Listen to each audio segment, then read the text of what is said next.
it is looking more and more likely that the International Criminal Court is actually going to issue arrest warrants for Israeli Prime Minister Benjamin Netanyahu and a number of other top Israeli officials.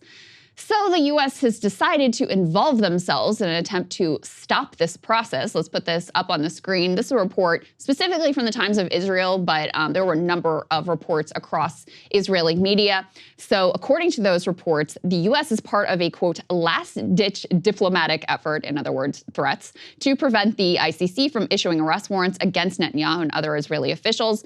The news site Walla, an analyst there, writes Netanyahu is, quote, under unusual stress over the prospect of an arrest warrant against him and other Israelis by the UN tribunal in The Hague, which would be a major deterioration, they write, in Israel's international status.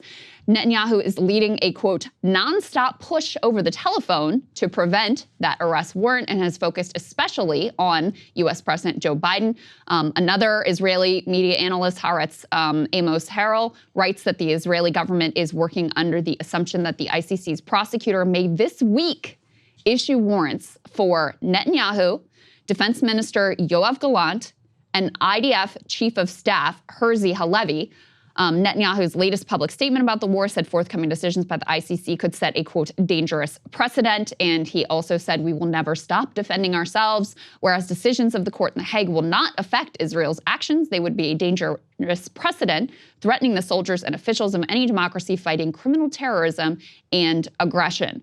There was also, Saagar, a New York Times report. This was the first one I'd seen in the New York Times that came out just yesterday evening about how imminent these potential arrest warrants are. They said in that report from the New York Times, they had some indication of what the arrest warrants may be specific to. The Israeli officials could potentially be accused of preventing the delivery of humanitarian aid to the Gaza Strip and pursuing an excessively harsh response to the Hamas-led October 7th attacks on Israel, according to some of the officials they spoke to. The Israeli officials who are worried about the potential fallout from such a case said they believe Netanyahu is among those who might be named. It is not clear who might be charged from Hamas or what crimes would be cited. Yeah. So just to be clear for people, the U.S. and Israel are not actually participants in the ICC. The ICC doesn't have its own police force to come and arrest Bibi Netanyahu, as much as I would personally love to see that image. However, there are 124 countries that are involved in the ICC, and any one of those countries would be obligated, if they travel to those nations, to arrest Bibi or Yoav Gallant or any other officials who were potentially issued these arrest warrants. So, obviously in terms of the international standing of Israel, having your prime minister having an arrest warrant from the ICC out for war crimes against your prime minister is a pretty significant development. Yeah, there are only two foreign leaders that similarly have ICC warrants against them. Omar al-Bashir, a former president of Sudan, and then obviously Vladimir Putin as well. Are they going to be arrested? Let's be real, no. They're going to be able to travel far and wide, as Putin has been able to do. However, Putin has had issues, right? He wasn't allowed to, or he decided not to challenge ICC to travel to South Africa for the BRICS conference. There have been various political problems that he has had. And look, while I am against the Ukraine consensus, funding the Ukraine war and all of that, I don't think anyone could deny that it's been bad for Russia in terms of its international standing, not necessarily their domestic economy. It hasn't led to their collapse. That's not what I'm saying. I'm saying it certainly has damaged them in the eyes of the world. And so similarly, I would say this is likely the same effect that this would have, especially since the US, the Israel, not signatories. I was a little curious about these Hamas warrants because I hadn't seen some of the argumentation around this. It said it was considering warrants for these leaders of Hamas as for charge. I actually think, just look, again, in terms of the eyes of the world, it would make it a little bit more undeniable if they were to do it. Yeah. And so if they did, it would be, at least politically, that would probably be the right thing to do. If you charge him for October 7th, issue arrest warrants as well. Now, again, let's be very clear. This body has zero enforcement mechanism. There's a reason that Bashir, at the end of the day, was taken out by a coup in his own government, and that Putin, similarly, will remain the autocrat of Russia for as long as he lives and as he wants, because it has no authority itself. It's simply kind of a rebuke from the international community. To the extent that that matters, difficult to say. Yeah, and war crimes were committed on October 7th. There should be accountability for that. There should be war crimes trials for everyone who was involved in murdering innocent civilians on October 7th, and there certainly should be accountability for Bibi Netanyahu and other, government officials who've been involved in a siege, creating famine, causing starvation to death of babies and children, and of course the overwhelming annihilation throughout the Gaza Strip. I mean, one number, we're talking about college campuses and whatever, so this popped up today, 200 schools have been targeted by Israel, just as one measure of how overwhelming and how much civilian infrastructure was just completely obliterated, not to mention the 40,000 plus Palestinians who've been killed, the overwhelming majority of whom were innocent civilians. Some 70% were women and children. So even if you assume all of the rest of the men were guilty, terrorists, whatever, you still have overwhelming numbers who were innocent civilians. So, it's disgusting that the U.S. would jump in here and try to throw their weight around to try to forestall these arrest warrants being issued. But you know why they do it? Because it's very uncomfortable for the U.S. as well. We want to keep our, cloak of supposed morality. And so if you've got the ICC out there issuing an arrest warrant for your, bestie, Bibi Netanyahu, that's going to be uncomfortable for the U.S. as well, which has gone out of their way to deny that they see any evidence of war crimes. More on that in a moment. The last thing I'll say about Israel with regards to this is, in some ways, their moral standing as a country is more important than maybe any other nation because they use that moral standing and the horrors of the Holocaust in order to justify, continued occupation, continued apartheid state, things that would be seen very clearly in different contexts if it wasn't Israel.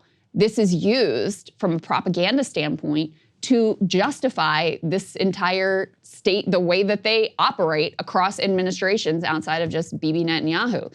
So that's part of why these threats to the moral standing of Israel specifically are a particular problem for them, and why, at least reportedly, Bibi, even though he knows he's not going to actually be arrested, why he's very concerned about this and putting a lot of pressure and holding emergency meetings to try to figure out how to deal with the fallout from what looks to be impending as soon as potentially this week arrest warrants, but we'll see if the U.S. is able to thwart any of those sort of consequences.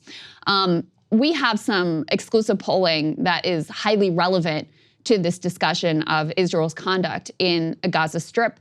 And we're taking a look at these specifically by partisanship, so how do Republicans, Democrats, and independents feel about Israeli military actions, post-October 7th. Let's put this first one up on the screen. So the question here is, which of the following statements comes closest to your view? The options are Israel's committing genocide, Israel's not committing genocide, and don't know. So you have even actually 23% of Republicans saying they think Israel is committing genocide versus 47% who say no. On the Democratic side, it is quite overwhelming. So 48%, a near majority, say affirmatively yes. 18% say no, only 18%. And another 35% say don't know. So huge plurality, near majority saying, yes, it's a genocide. If you look specifically at Joe Biden voters, by the way, within our poll, it is a majority. And then with independents, too, you have a plurality who say Israel is committing genocide, 30% versus 23% who say no, and 47% who say they don't know. So overall, you have about a third of Americans who are saying, yes, this is a genocide. That's pretty astonishing when you consider the way that Israel has been viewed with this bipartisan halo for decades and decades and decades. And now you have this sizable minority of about a third and a majority of Joe Biden voters saying they're committing genocide right now. That's an extraordinary shift in public opinion. Let's put the next one up on the screen, also relevant, highly relevant to the question of ICC arrest warrants. So the question here is, which of these statements comes closest to your view? Israel has committed war crimes in Gaza. Israel has not committed war crimes in Gaza and don't know. Pretty similar numbers here. 27% of Republicans, slightly higher, say yes, they've committed war crimes. 41% say no, 31% say I don't know. With Democrats, it is a majority, 52% say yes, only 18% of Democrats say no. And you also have a plurality with independents, 34 to 22. And let me just put this last one up on the screen, Saagar, and I'll get your reaction to all of these. Specifically, we asked the question, should Netanyahu be charged with war crimes? With Republicans, 24%, so a quarter even of Republicans, pretty significant, say yes. 42% say no, 34% say don't know. With Democrats, it's another 48%. Only 17% say no. So Joe Biden, only 17% of your voters think this man shouldn't be charged with war crimes, and you're in there intervening. 36% say they don't know. With independents, you've got another plurality, 26% saying yes, should be charged with war crimes. Only 20% say no, and 54% say they do not know. So this shows you a pretty stark picture of where Americans are in terms of their public opinion of Israel and the way this war has been conducted, which again, given the way people felt about Israel just a year ago, it's a pretty dramatic shift. Yeah, no, it's a titanic shift in terms of the coalition, and it will significantly change the way things look for the future. This is why I keep saying that things in the near term have not changed all that much, but things in the long term are significant to the point where the relationship between the American people and Israel will never be the same, and the relationship of the international community to Israel will specifically never be the same, and probably more radically different than it is here in our nation. What that polling just underscores to me is the radical shift that's going on amongst the Democrats, but significantly also, if you do start to break it down by age, which we did, amongst the 18 to 25 or 18 to 29 demographic, even when you self-select for Republicans and others, you see shifts very, very different away from the way that younger voters, younger Americans view their relationship with Israel as compared to the international community and the 65 plus. So as America ages up and a lot of the younger voters become middle-class Americans or 30 to 45-year-olds and others with more economic power, probably in general being more invested in the political system, there will be a significant change. And of course, too, in terms of the representatives, the people in Congress who represent them. Let me just give you guys the overall numbers on some of these questions. So in terms of whether people believe war crimes have been committed in Gaza, you have a plurality. Oh, this is overall, 37% versus 27% who say no, and the remainder say they don't know. With regards to Bibi specifically and whether he should be charged with war crimes, you once again have an overall plurality, 32% versus 26% who say no, and the remainder say they don't know. So it is quite an extraordinary and dramatic shift for a plurality of Americans to be saying, yes, we believe that this man who is the leader of Israel should be charged with war crimes. And you know who else agrees with many Americans on this is apparently many members of the State Department. Let's put this up on the screen. There was an internal memo from the State Department that was just leaked. And parts of it had been classified, and this journalist was able to get their hands on it with some of the most extensive, they write, and serious to date warnings to Secretary Blinken over Israel's possible noncompliance with international humanitarian law.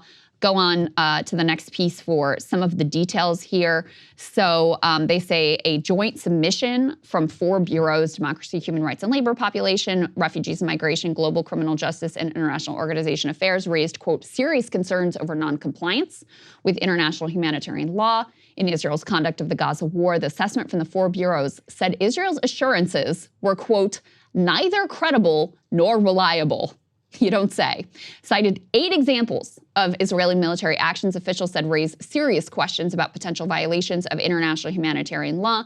Let's go on to the next one. These include repeatedly striking protected sites and civilian infrastructure, unconscionably high levels of civilian harm to military advantage, taking little action to investigating violations or to hold to account those responsible for significant civilian harm, and killing humanitarian workers and journalists at an unprecedented rate. Now, there were some who participated in this memo who diverged from that opinion.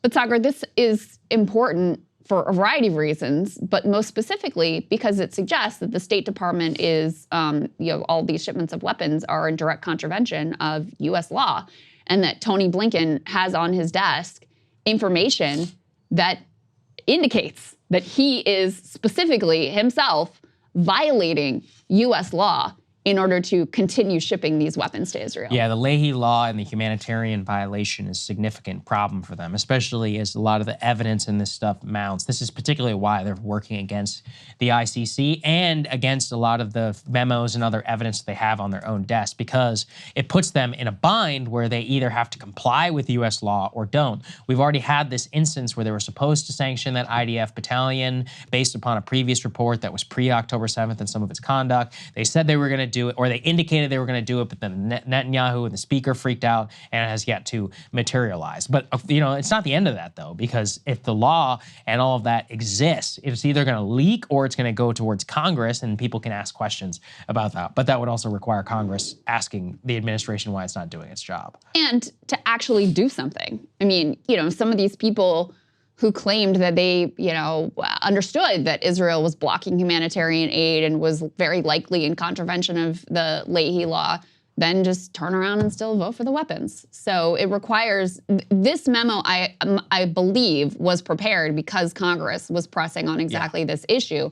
That's the whole reason why this thing exists, but then they don't actually, you know, act upon the information once it's provided. So in any case, that's what's going on there. The U.S. has proof that Israel is committing war crimes. Next time you watch one of these enraging State Department briefings where they say they're looking into it and they don't know and they heard about that, but they're going to ask Israel about it or whatever, just keep in mind, Tony Blinken has multiple reports from inside his own State Department telling him, yes, they are committing war crimes, and they are just choosing to ignore that and violate U.S. law in order to continue this onslaught and atrocities against Palestinians. Hey guys, if you like that video, go to breakingpoints.com, become a premium subscriber, and help us build the best independent media organization on the planet. That's right. We're subscriber funded. We're building something new. We want to replace these failing mainstream media organizations. So again, to subscribe, it's breakingpoints.com.